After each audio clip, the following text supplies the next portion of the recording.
During marriage counseling, she admitted about her ex. If he asked me back tomorrow, I'd leave you. The therapist froze. I stood up, thanked them for their time, and walked out. Her call started before I reached the parking lot. I never answered. Hey viewers, before we move on to the video, please make sure to subscribe to the channel and hit the like button if you want to see more stories like this. Thanks. Hey Reddit, long-time lurker, first-time poster on a throwaway because this mess is still too fresh, and I don't want it blowing up my main life. I'm 35, male, and up until about a year ago, I thought I had a pretty solid marriage. 5 years in, no kids yet, but we were talking about it. Or at least I was. Looking back, maybe that was the first red flag. I was always the one pushing for the next step, while she seemed content to coast. But hey, hindsight is 20/20ths, right? Let me back up and give you some context so this doesn't come out of nowhere. My name's Alex, fake for obvious reasons, and I work as an IT manager for a mid-sized tech firm in a decent-sized city on the East Coast. Stable job, good pay, the kind that lets you buy a house without drowning in debt. I met Jenna in college. She was studying marketing, I was in computer science. She was outgoing, funny, the type who lit up a room. I was more the quiet, reliable guy who made sure everyone got home safe after parties. Opposites attract, or so they say. We dated for 3 years before I proposed. She said yes, and the wedding was great. Her family flew in. Mine hosted a backyard rehearsal dinner. Early on, things were solid. I supported her through everything. About 2 years into the marriage, she lost her job during a company downsizing. It hit her hard. She was depressed for months. I picked up extra freelance work to cover the bills, encouraged her to take time off to figure out what she wanted. I even turned down a promotion that would have required relocating because she wasn't ready to move. We'll build our life here, I told her. No rush. She eventually landed a new gig as a marketing consultant, and things seemed to pick up. But around year 4, cracks started showing. She'd stay out late with work friends, come home tipsy and distant. Her phone was always buzzing, and she'd angle it away when I was around. I chalked it up to stress at first. Then there were the little digs, comparing me to other guys in passing, like, oh, my coworker Mark just bought a boat. Must be nice to have that kind of adventure. Mark. That name kept popping up. Turns out, he was her ex from before we met, someone she'd dated briefly in college. She'd mentioned him once or twice as a fun guy, but nothing serious. Lately, though, she'd bring him up more, always in a casual way that felt anything but. The social media stuff started subtly too. She'd post these vague stories or tweets about settling for less than you deserve, or remembering the sparks that got away. I saw them because we followed each other, but she never tagged me. It stung, but I didn't confront her, didn't want to seem insecure. Instead, I suggested marriage counseling. Let's talk it out with a pro, I said. We've invested too much to let things slide. She agreed, but looking back, her enthusiasm was lukewarm at best. We booked a session with a neutral therapist in town, someone recommended by a friend. I went in hopeful, thinking this was our chance to reset. That morning, I remember feeling a mix of nerves and optimism. I made us coffee, kissed her goodbye as we left for work, and met her at the office after. The therapist's place was in a quiet building downtown. Beige walls, generic art, the kind of spot designed not to offend. We sat on opposite ends of a worn couch, the therapist, a middle-aged woman named Dr. Ellis, between us in an armchair. She started with the basics. What brings you here today? I went first, explaining how I felt the distance growing, how I wanted to reconnect. Jenna nodded along, but her eyes were on her phone under her leg. When it was her turn, she sighed dramatically. I don't know, Alex is great on paper, but lately, it feels like we're just roommates. No excitement, you know? Dr. Ellis probed gently. Can you elaborate on what you mean by excitement? That's when things started unraveling. Jenna talked about feeling stuck, how our life was too predictable. I listened, nodding, thinking this was progress, getting it out there. Then the therapist asked about past relationships, if there were any unresolved feelings affecting us now. Jenna hesitated, then shrugged. Well, there's my ex, Mark. We reconnected on social media a while back. He's just different, more alive. I felt a knot in my stomach, but I stayed calm. Reconnected how? I asked quietly. She waved it off. Just friends, Alex. But talking to him reminds me of what I might be missing. The therapist leaned forward. Jenna, can you be more specific? How does this affect your commitment to the marriage? That's when she dropped the bomb. She looked right at me, not even blinking, and said, "Look, if Mark asked me back tomorrow, I'd leave you. I mean, he's the one that got away. With you, it's comfortable, but is that enough? I deserve more than just stability." The room went dead silent. Dr. Ellis froze, her pen hovering over her notepad, eyes wide like she'd just witnessed a car crash. I could hear the clock ticking on the wall. My heart pounded, but outwardly, I didn't react. No yelling, no tears. It was like a switch flipped. Everything she'd said confirmed what I'd been ignoring for months. I wasn't her first choice. I was the safe backup. I took a deep breath, set my hands on my knees, and stood up. "Thank you for your time, Dr. Ellis," I said evenly. "I think that's all I need to hear." Jenna blinked, caught off guard. "Wait, what?" "Alex, sit down. We're not done." I glanced at her, but there was no anger in my voice, just finality. "Actually, we are? You've been clear," Dr. Ellis stammered. "Alex, perhaps we should discuss." "No need," I interrupted politely. "This session has been enlightening." I nodded to both of them and walked out the door, down the hall, into the elevator. My mind was racing. Hurt, yeah, but also a weird clarity. All those sacrifices, the deferred dreams, the quiet support. For what? To be someone's second best? By the time I hit the lobby, my phone buzzed. It was Jenna. I let it go to voicemail as I stepped into the parking lot. Another buzz. Text. "What the hell, Alex?" "Come back." Then calls, one after another. I silenced my phone, got in my car, and drove. Not home, to a buddy's place across town. I crashed on his couch that night, explaining the basics without drama. "It's over," I said. He didn't push, just handed me a beer. The calls kept coming, voicemails piling up. I listened to the first few out of curiosity. "Alex, that came out wrong. I was just being honest like the therapist said. Don't overreact." Her voice was a mix of annoyance and panic. Another, "You're seriously walking out over words? Grow up. We can fix this." Fix this. Her twisted logic hit me hard. She'd framed her betrayal as honesty, like admitting she'd bolt for her ex was some brave act. But it wasn't about the words, it was the truth behind them. I'd been pouring into a marriage she saw as a placeholder. No more. That night, I started planning. I didn't beg or confront, I just detached. Blocked her temporarily to think, contacted a lawyer the next day for divorce papers. Moved my essentials to storage, left the house as is. She could have it for now, I want it out clean. But the attempts didn't stop. Texts from burner apps. "This is ridiculous. Talk to me." Then her sister got involved, calling from her number. "Jenna's a mess, Alex." She didn't mean it like that. "Your family, don't throw it away over one session." I hung up without a word. Her mom's email came next. I raised her to be truthful. "You're abandoning her when she needs you most." What kind of man does that? The hypocrisy burned. They'd always enabled her, spoiled her growing up, excused her flakes. Now they were guilting me? No thanks. Meanwhile, I focused on me. Hit the gym harder, took that promotion I'd passed on, relocated temporarily to the company's satellite office a few hours away. It was freeing. For the first time in years, I wasn't walking on eggshells. The next few months were a blur, but not in the dramatic, movie montage way. It was more like grinding through mud, slow, messy, and exhausting at first. I didn't spiral into some revenge plot or drown my sorrows at a bar. Nah, I just existed. Woke up on my buddy's couch, went to work, came back, repeat. But in that quiet space, without the constant noise of Jenna's expectations or her subtle put-downs, I started to breathe again. I filed for divorce the week after the counseling session. Kept it simple, no fault, even split on assets. The house was in both our names, but I let her stay there while things processed. I didn't want the drama of kicking her out. I just wanted distance.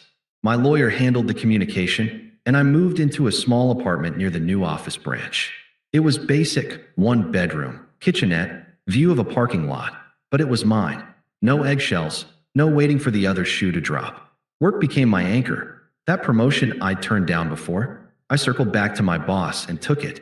It meant overseeing a team remotely, with occasional travel to the main office a couple hours away. The extra responsibility was a welcome distraction. I dove in, long hours, but productive ones. For the first time, I wasn't checking my phone every 5 minutes to see if Jenna needed something. Remember that freelance gig I'd done during her unemployment? I picked it up again on weekends, building a side hustle in cybersecurity consulting. It wasn't glamorous, but it padded my savings and gave me purpose. Physically, I changed too. I'd always been fit enough, but now I hit the gym like it was therapy. Early mornings, weights, cardio, whatever cleared my head. Lost 15 pounds, gained some muscle. It wasn't about looking good for revenge, it was about feeling strong again. Mentally, I started seeing a therapist solo. Not Dr. Ellis, someone new. We unpacked a lot. How I'd ignored red flags. How I'd made myself small to keep the peace. You were loyal to a fault, she said. But loyalty without reciprocity is just self-sacrifice. Flashbacks hit me randomly. Like the time, 3 years in, when Jenna's car broke down on a road trip. I drove 4 hours in the rain to pick her up, no questions asked. Or when she wanted that expensive marketing course to boost her career. I maxed a credit card to make it happen, even though it meant delaying my own certifications. You're my rock, she'd say back then. But rocks get eroded, I guess. Those memories stung, but they also fueled me. Why had I settled for being the backup? The confusion lingered, nights staring at the ceiling, wondering if I could have fixed it. But slowly it shifted. I wasn't confused anymore. I was clear. This wasn't my failure, it was her choice. Socially, things got interesting. Mutual friends reached out cautiously at first. Heard about the session, one said over coffee. That's rough, man. I didn't badmouth Jenna, just stated facts. Word spread, and sides formed quietly. A couple friends distanced from her, inviting me to barbecues instead. Her posts online got vaguer, more cryptic, stuff about growth through pain that screamed deflection.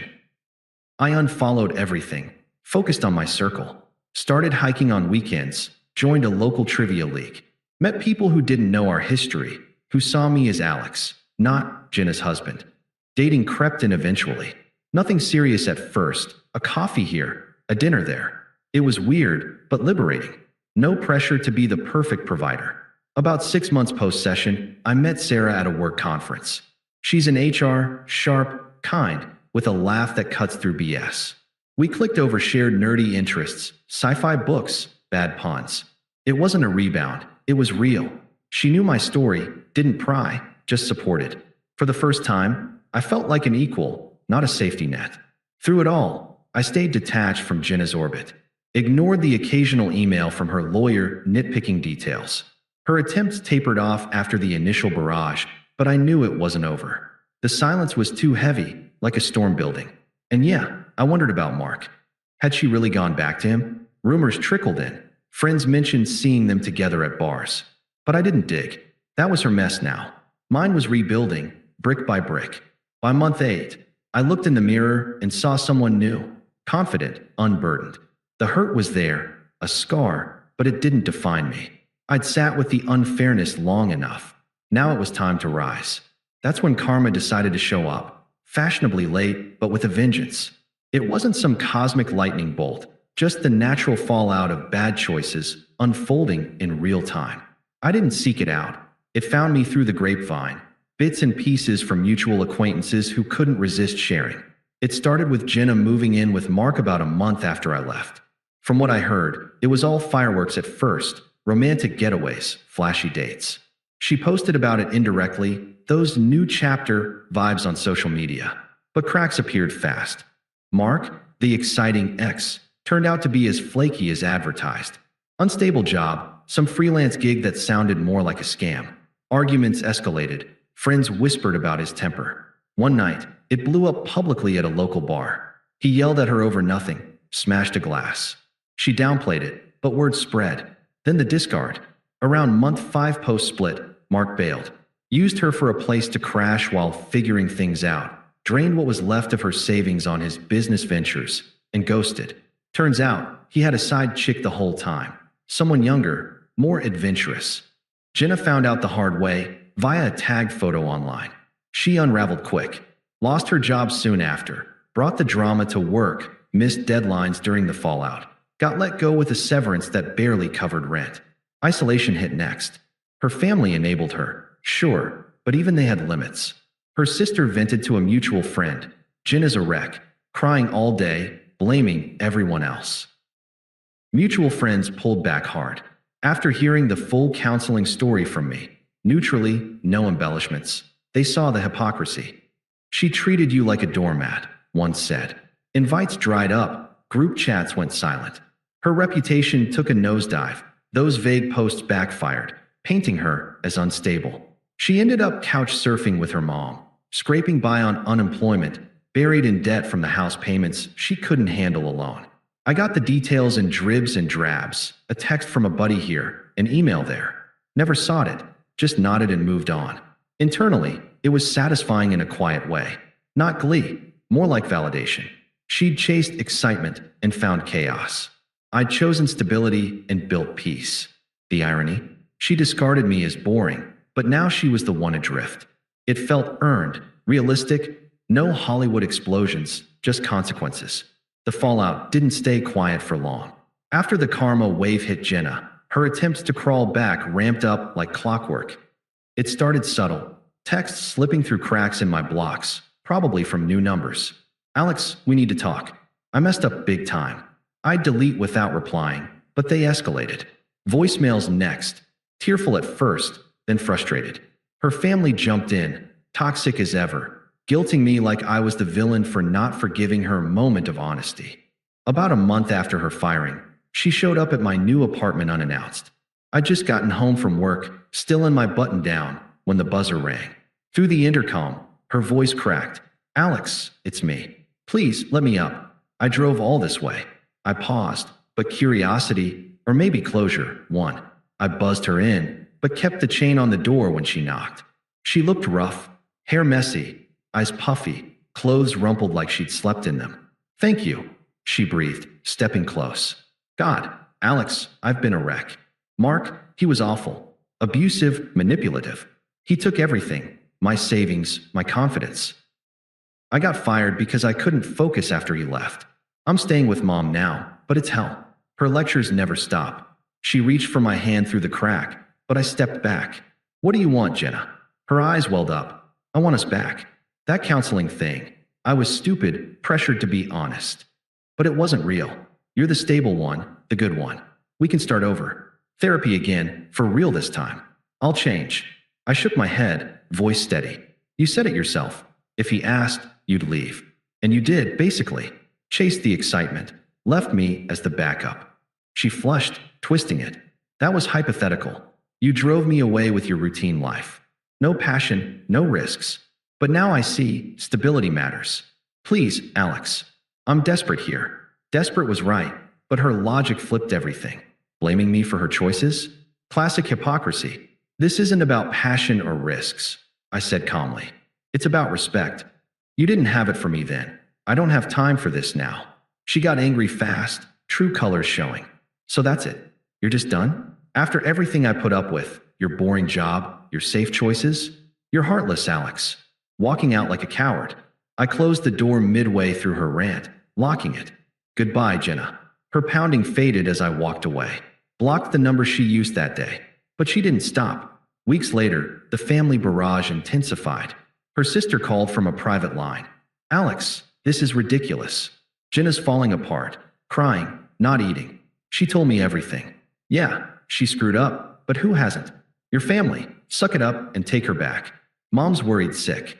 I let her talk, then replied flatly. Not my family anymore.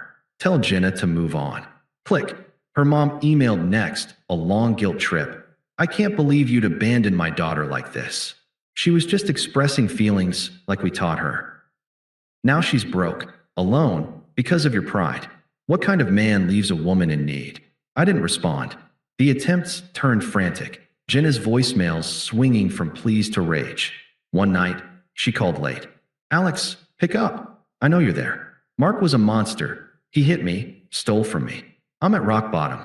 You owe me this. We were married. Over. After treating me like a placeholder? I listened once, then deleted. Her final push involved a mutual friend, someone who'd stayed neutral, texting. Jenna asked me to reach out. She's sorry, man. Wants closure. I told him the truth, briefly. He backed off after that. The desperation peaked, but I stayed detached. My life was thriving. Promotion locked in, side hustle growing, dates with Sarah turning serious. Jenna's chaos? Irrelevant noise. The climax came unexpectedly at our mutual friend Tom's wedding 9 months after the counseling bomb. It was a small affair, outdoor venue in a park, vague enough to keep it low-key. I'd RSVP'd yes, bringing Sarah as my plus one. We were solid by then, laughing over shared hikes, planning trips. She knew the basics about Jenna, no drama. I spotted Jenna across the lawn during the ceremony, looking out of place in a too-tight dress, makeup heavy to hide the wear. She wasn't invited originally, but must have crashed via her sister, who was friends with the bride. Post-vows, at the reception, she cornered me by the buffet while Sarah chatted nearby. "Alex," she whispered urgently, glancing around. "Didn't expect you here. You look good. Successful." I nodded politely, grabbing a plate. "It's Tom's day. Let's keep it civil." She ignored that, stepping closer. "Please, hear me out. I've changed. Therapy, real this time. Mark destroyed me, but it woke me up. I see what I lost. You are life. We can rebuild. I'll do anything." Her eyes darted to Sarah, who was laughing with friends, radiant in a simple sundress. The contrast hit hard. Sarah's ease versus Jenna's desperation. "Who's she?" Jenna asked, voice cracking. "Some rebound." I set my plate down, voice firm and even. "That's Sarah. We're happy. As for us, that ship sailed. You made your choice. I made mine. You're not part of my life anymore, irrelevant to where I'm headed." She recoiled, hypocrisy flaring. "Irrelevant? After 5 years? You're cold, Alex. I thought you were better than this, dumping me when I'm down." "No dumping," I corrected calmly. "You left first, remember? Hypothetically or not. I've built something real now. Facts are facts." Tears welled, but anger won. "You'll regret this. When she's gone, you'll see I was the one." I shrugged, turning away. "Doubt it. Enjoy the wedding." Sarah joined me then, linking arms, and we walked to our table. Jenna hovered a moment, then slunk off, defeated. That was it. Closure on her terms, none on mine. I blocked her permanently that night. Divorce finalized soon after. She got the house, but sold it quick in her mess. Me? Promoted again, traveling with Sarah, life upgraded. The betrayal stung once, but now? It's a story, nothing more. If you're in a similar spot, Reddit, walk away with dignity. The rest sorts itself. Thanks for watching. Make sure to subscribe to the channel and hit the like button. What do you think about this story? Share it in the comments.